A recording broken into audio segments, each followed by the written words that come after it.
Assalamualaikum warahmatullahi wabarakatuh.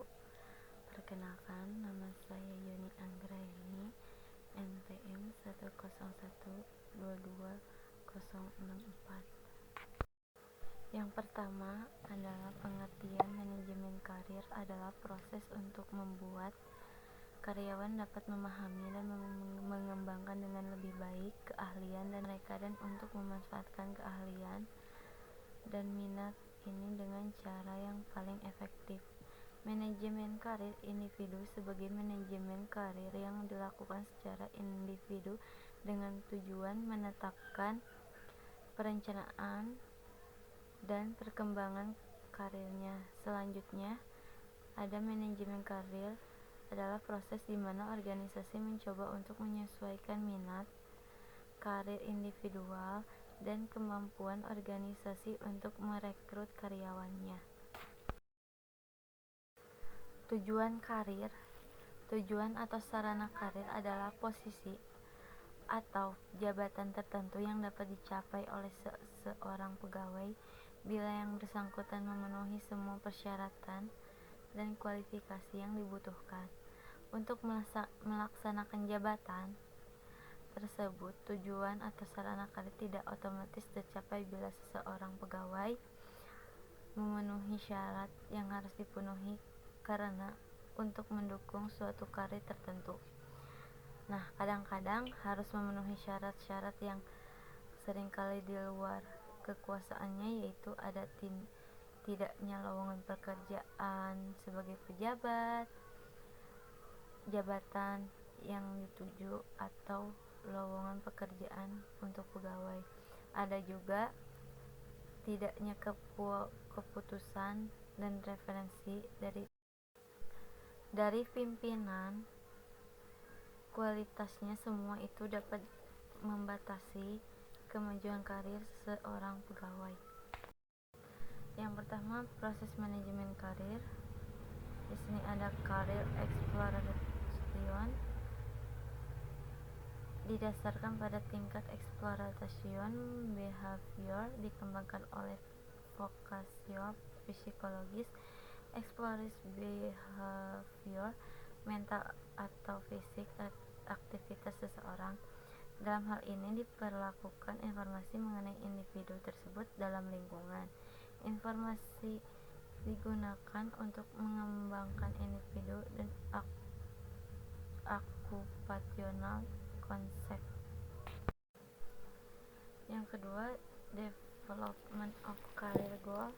Menurut goal setting theory, tujuan akan mempengaruhi perilaku melalui direct attentions, stimulating effort, serta facilitating the development strategies (look dan learn) kemampuan dan keahlian lewat pengalaman kerja. Jadi kemajuan karir diperoleh dalam pengabdian pekerjaan. Political system, terutama pada perusahaan yang quasi-matrix seperti perusahaan telekomunikasi, akuntansi, dan proyek-proyek kompleks yang ada dalam organisasi. Oleh James Rosenbaum tersebut disebut sebagai metode alokasi turnamen, yakni bersaing untuk memperebutkan kesempatan. Proses pengembangan talent management di Indofood yaitu 1. Mengetahui kebutuhan karyawan. Biasanya perusahaan Indofood akan menganalisis akan kebutuhan karyawannya. Dengan mengetahui kebutuhan karyawannya, maka memudahkan perusahaan untuk segera berproses dengan baik.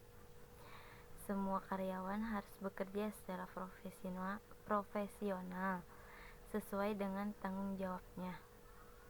Dengan begitu, perusahaan akan lebih maju dan besar seperti sekarang ini. Menghargai segala kebutuhan karyawan dan mengadakan training untuk mendapatkan hasil yang maksimal harus dilakukan. Training karyawan baru. Indofood memiliki cara tersendiri membuat tenaga kerjanya memahami dengan lebih cepat, yang salah satunya melakukan training. Adapun yang mentraining karyawan baru adalah karyawan yang lebih senior lagi atau lebih dikenal sebagai atasannya. Semua itu dilakukan agar lebih cepat tanggap dan juga cepat mengikuti karyawan lama yang lainnya. Selanjutnya, pemilihan dengan jalan seleksi. Sebelum masuk ke dalam perusahaan, biasanya Indofood memberikan serangkaian tes yang harus dijalani dan juga syarat untuk masuk ke perusahaan tersebut.